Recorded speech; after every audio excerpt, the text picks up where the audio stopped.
Donc, ce soir, nous continuons nos instructions du manuel d'Église et nous sommes au chapitre 10 que nous avons commencé vendredi dernier.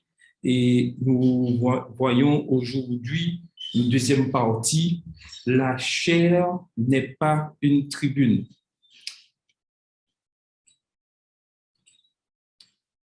Aucun prédicateur, ancien d'Église, ni qui que ce soit n'a le droit d'utiliser la chair comme une tribune pour défendre des points de doctrine ou des pratiques controversées. Des membres qui pensent avoir reçu de nouvelles lumières, contraires aux vues reconnues de l'Église, devraient solliciter les conseils des dirigeants responsables. Des milliers de tentations déguisées ont été préparées pour ceux qui ont la lumière de la vérité.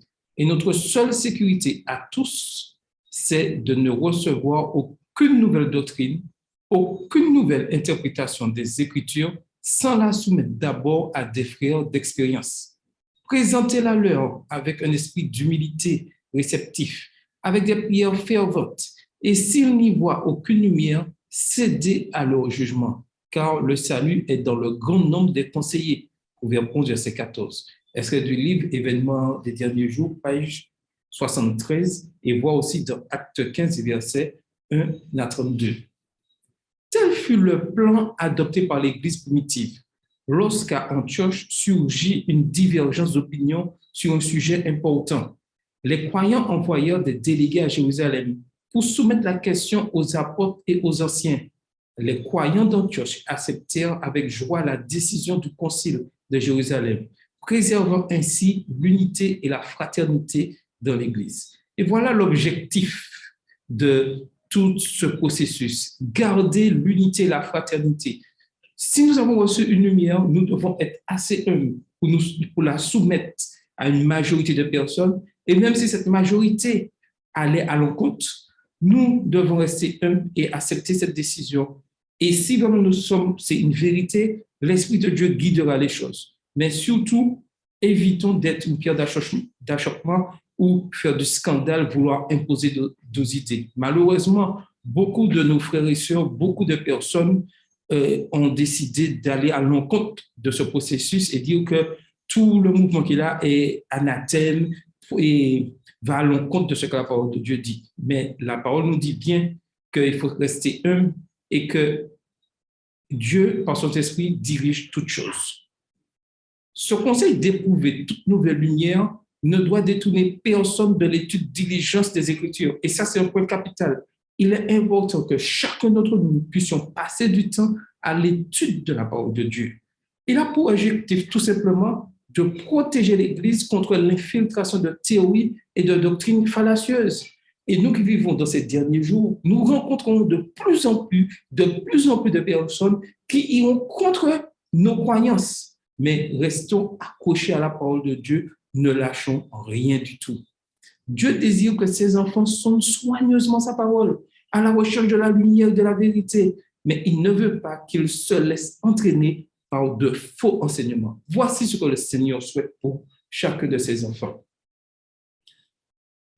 Nous n'avons fait qu'entrevoir les reflets de la gloire du Seigneur. Nous avons seulement effleuré l'immensité de sa connaissance et de sa sagesse. Notre travail, c'est pour ainsi dire limité à la surface de la mine, alors que les veines plus riches en métal précieux sont dans les profondeurs, où elles attendent pour leur récompenser l'ouvrier diligent qui les mettra au jour. Il faut creuser le plus profondément possible pour trouver le trésor glorieux. Grâce à une foi juste, la connaissance divine deviendra la connaissance humaine. Et c'est le conseil que nous donne la sœur Ellen G. White dans le livre Les Paraboles de Jésus, les pages 90 et 91. Des lumières nouvelles sont sans cesse révélées dans la parole de Dieu. Sûr et certain, c'est quelque chose de sûr et certain. À celui qui est en relation vivante avec le soleil de justice. Voilà la clé de la chose. Que nul ne parvienne à la conclusion qu'il y a plus de vérités qui doivent être révélées. Oui, il y en aura, c'est sûr. Celui qui cherche la vérité avec diligence et dans la prière découvrira de précieux rayons de lumière qui jailliront de la parole de Dieu. Des joyaux ont été éparpillés, des enfants de Dieu qui doivent être rassemblés pour appartenir au peuple du reste. Extrait de Principe de foi chrétienne à page 10. Ne nous inquiétons pas, Dieu dirige toutes choses. Passons du temps à étudier la Bible et nous allons découvrir de nouvelles choses. Et ensemble, le peuple de Dieu avancera. Parce que n'oublions pas que l'Église adventiste du septième jour est un mouvement, c'est-à-dire qu'il y a une croissance, il y a une évolution. Donc, ce n'est pas quelque chose de statique. Il n'y a pas de dogme. Tout est appelé à évoluer, mais toujours selon la parole de Dieu. Pas selon ma pensée, selon la pensée d'une personne, mais selon la volonté de Dieu, selon le Saint-Esprit. Les nouvelles lumières découvertes dans la Bible par celui qui recherche la vérité avec ardeur ne rendent pas caduques les anciennes. Il y a une chose très importante. Lorsque nous découvrons une vérité, elle n'annule pas les anciennes, elle complète, elle renforce. Il y a un complément, c'est un ajout. Mais elle s'associe aux anciennes pour en accroître la clarté. En effet, le sentier des justes est comme la lumière resplendissante dont l'éclat va croissant jusqu'au milieu du jour. Proverbe 4, verset 18. Bien que l'enfant de Dieu doive toujours être disposé à progresser dans la lumière, il ne doit écouter aucune voix, si pieuse et si convaincante soit-elle, qui l'éloignerait des vérités fondamentales de la Bible. Et ça, c'est très important. C'est bien d'écouter des sujets, c'est bien de se renseigner, mais rien ne doit nous détourner de la parole de Dieu, de l'étude de la parole, de nous rencontrer ensemble dans la communauté, à échanger, à discuter de la parole de Dieu. Rien ne doit nous détourner de cela. Et si quelque chose, on se détourne de ces choses-là, on doit se dire que nous sommes dans un chemin glissant et nous remettons en cause rapidement afin que le Saint-Esprit fasse ce travail et nous garde ensemble dans la communauté. Nous ne recevons pas les paroles de ceux qui apportent un message en opposition avec nos doctrines particulières. Et ça, c'est quelque chose de très, très important. Et plus nous arrivons au temps de la fin, plus nous arrivons au retour de Jésus, plus il y aura des personnes qui vont à l'encontre des doctrines de l'Église adventiste, à l'intérieur même du mouvement. Donc, nous devons être très, très, très vigilants. Ils accumulent des textes de l'Écriture afin de détailler leur théorie. Oui, ils utilisent l'Écriture. Satan lui-même, lorsqu'il a tenté Christ, a utilisé les Écritures. Donc, nous devons être vigilants, nous devons faire attention. Ceci est arrivé à plusieurs reprises au cours des 50 dernières années. S'il est vrai que les Écritures doivent être respectées en tant que parole de Dieu, si l'application qu'on en fait tend à renverser un seul pilier de l'édifice que Dieu a maintenu pendant ces 50 années, il y a là une erreur grave. L'auteur de telles applications ignore les merveilleuses démonstrations de cet esprit qui ont fait la force des messages que Dieu a donnés à son peuple dans le passé. Donc, soyons vigilants, faisons attention et étudions toujours la parole de Dieu avec l'aide du Saint-Esprit. Il est important de maintenir l'unité de la foi. Éphésiens 4, verset 13. Et il est important tout autant de rechercher l'unité de l'esprit par le lien de la paix. Éphésiens 4, verset 3. Une telle unité requiert prudence et la recherche de la vie de nos dirigeants. On n'est pas seul, isolé à dire, à vouloir, nous avons la vérité. Non, c'est ensemble, dans la discussion, l'échange, que les choses évoluent, que nous allons de l'avant. Restons vigilants, restons vigilants. Lorsqu'un homme décide de lui seul de partir, de fonder une église, de se séparer, je dirais, de la communauté, soyons vigilants, faisons attention. Quelles sont les intentions d'un tel individu? Il faut que nous soyons vigilants dans tout ce que nous faisons, dans l'étude de la parole de Dieu. Le Saint-Esprit nous éclaire, nous envoie des lumières. Que faisons-nous de ces avertissements? Dieu conduit son peuple hors du monde afin de le placer sur le plan élevé de la vérité éternelle, les commandements de Dieu et la foi de Jésus. Il le soumettra à une discipline afin de le former. On ne verra pas chez ce peuple des différences de doctrine, l'un croyant une chose et l'autre le contraire, chacun agissant d'une manière indépendante. Grâce à la diversité des dons et des responsabilités que Dieu a établies dans l'Église, tous ceux qui la composent parviendront à l'unité de la foi. Si quelqu'un s'attache à sa conception de la vérité biblique sans considérer l'opinion de ses frères, tente de se justifier en prétendant avoir droit à ses vues particulières, puis cherche à imposer ses conceptions d'autres, agit-il selon la prière de Christ? Voici encore un autre élément où nous pouvons comprendre si ce que nous entendons, ce que nous recevons est vraiment la vérité. Sachez bien que Dieu ne cherche jamais à diviser son Église. Toutes les personnes qui parlent, qui font des discours, qui vont à l'encontre de la doctrine des Églises adventistes, vont à l'encontre de cette Église et ne peut être admis au sein, je dirais, dans la réflexion de la communauté. Soyons vigilants, soyons constamment vigilants, soyons vigilants. Bien que chacun ait un travail personnel à réaliser et une responsabilité individuelle à porter devant Dieu, nous ne devons pas suivre notre propre jugement sans tenir compte des opinions et des sentiments de nos frères. Cela engendrerait du désordre dans l'Église. Il est du devoir des pasteurs de respecter le jugement de leurs frères, mais leur rapport mutuel et les doctrines qu'ils enseignent devraient être examinés à la lumière de la loi et du témoignage. Voilà, à la lumière de la loi, parole de Dieu, et du témoignage. Alors, si les cœurs se laissent enseigner, il n'y aura pas de division parmi nous. Voilà le problème. Lorsque nous refusons de nous laisser enseigner, il y a la division. Certains sont enclins au désordre et s'éloignent des repères majeurs de la foi. Mais Dieu agit sur ses serviteurs pour qu'ils soient un dans la doctrine et en esprit. À la lumière de ces considérations, il est évident que la chair doit être réservée à la prédication des vérités de la parole de Dieu et la présentation des plans et règlements de l'Église pour l'avancement de la cause de Dieu et non pour la promotion de vues et opinions personnelles. La chair de l'Église n'est pas faite pour mettre ses points de vue en avant et ses opinions personnelles. Non, c'est là pour prêcher des vérités de la parole de Dieu et présenter des plans et des règlements de l'Église. Voilà ce que Dieu appelle. Voilà ce qu'au niveau de l'Église adventiste, nous sommes appelés à dire au niveau de la chair. La parole de Dieu, oui, on en parle, mais présentation des plans d'évangélisation et aussi les règlements de l'Église, c'est-à-dire les doctrines. Et malheureusement, sur cette dernière partie, on n'en parle pas assez sur la chair. Et il est important que nous puissions, en tant que dirigeants, que nous puissions, en tant que membres, pouvoir aller dans ce sens, pouvoir parler des règlements de l'Église au niveau de la chair afin que le peuple soit vraiment instruit. Et c'est pour ça que nous avons cette partie chaque vendredi soir, instruction du manuel de l'Église, afin que personne ne puisse dire « je ne savais pas ».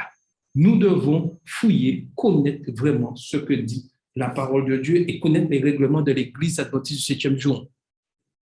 En aucun cas, il n'est permis à un pasteur, à un ancien ou à un autre responsable d'Église d'inviter toute personne étrangère ou non autorisée à présider un service religieux à l'Église adventiste du 7e jour. Quelqu'un qui a été exclu du ministère, radié d'une autre congrégation ou une personne controversée, non autorisée par notre Église, ne doit pas avoir accès à la chair. Toute personne digne de confiance pourra aisément se faire reconnaître en produisant une lettre de créance valide. Et c'est pour ça que lorsque nous allons dans une église, qu'il y a des demandes d'autorisation pour savoir, des recommandations pour savoir si cette personne peut prêcher sous la chair et digne et quand elle prêche, respecter les principes de l'église. Il est parfois acceptable dans certaines circonstances que des officiels du gouvernement ou autre autorité civile s'adressent à une assemblée, mais tout autre orateur sera exclu à moins d'une autorisation de la fédération.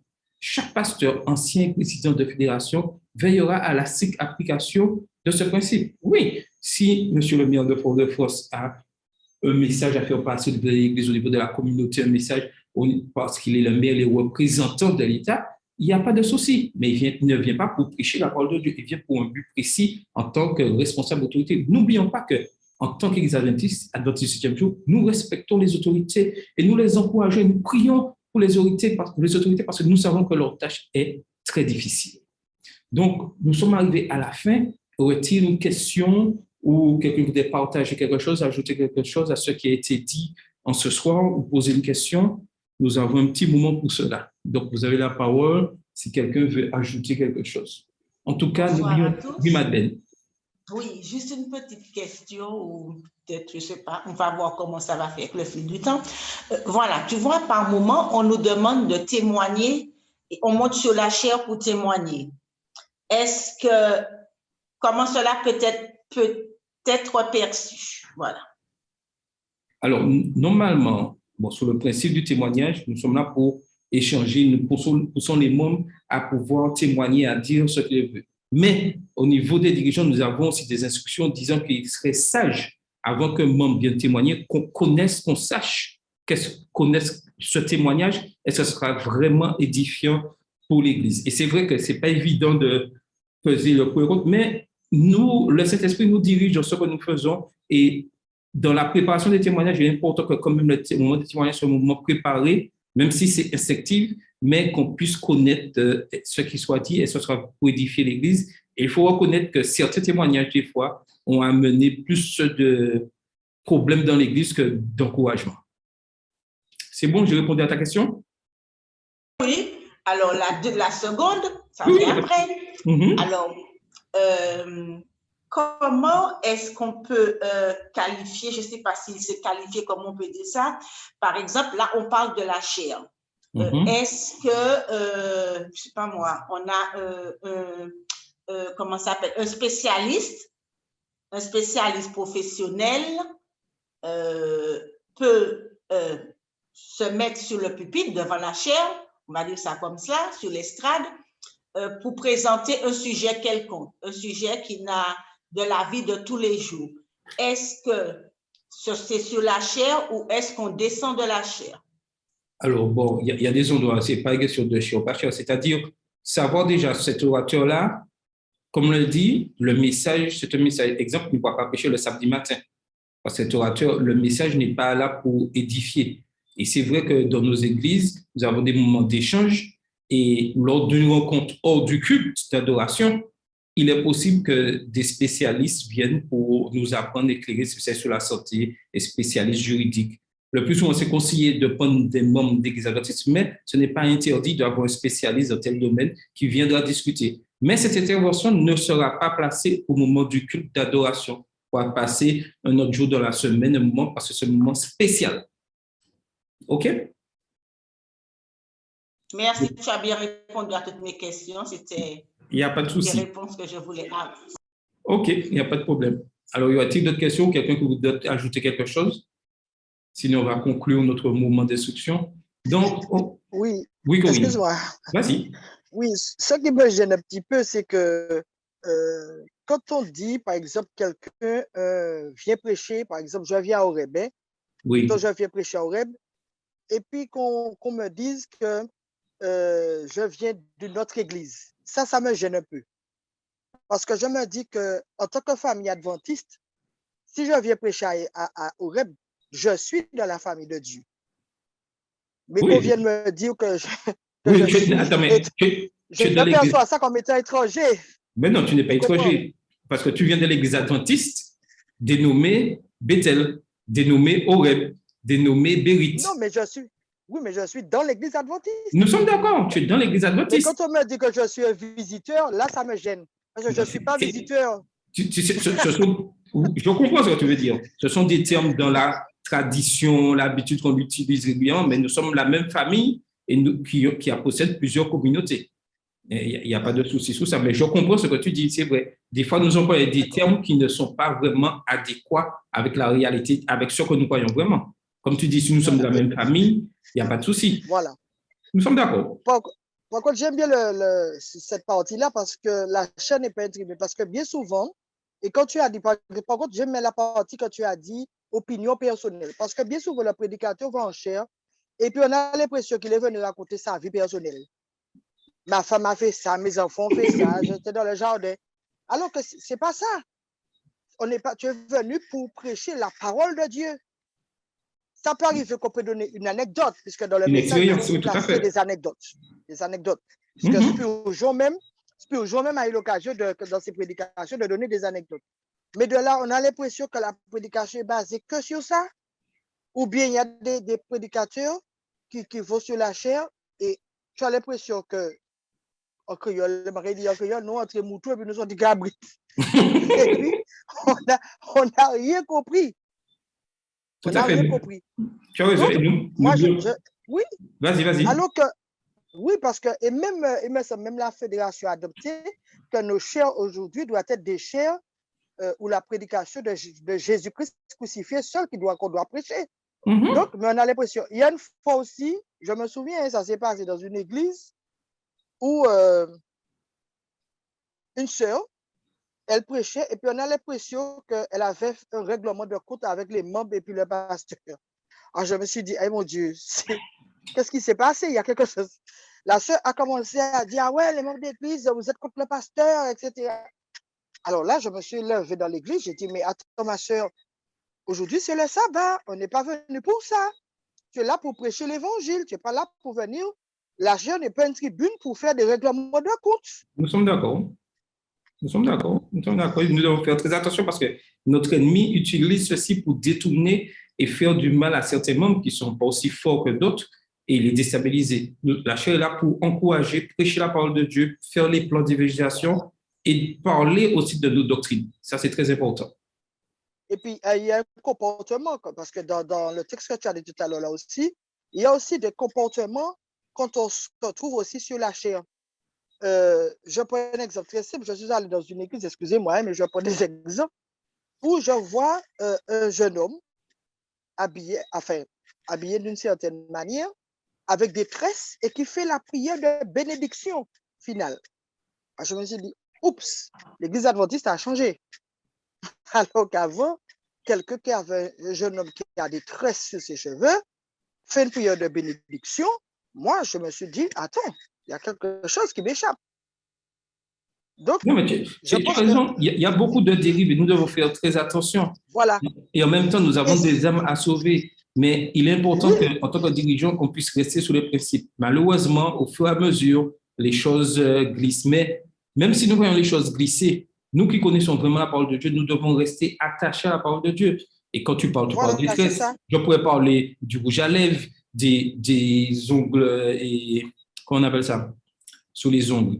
Le vernis sur ongles rouge de toutes couleurs, dans les pieds qu'on voit au niveau des personnes qui interviennent sur la chair. Tout ceci, ce sont des signes qui ont un petit laissé aller, mais nous devons avoir foi que Dieu dirige son Église et qu'au fur et à mesure, les choses retourneront dans les principes de l'Église. Mais restons toujours fidèles à la parole de Dieu et sur les principes. Et ça, c'est très important. Voilà. Et puis, quand tu as parlé tout à l'heure, là, je fais une dernière intervention pour terminer.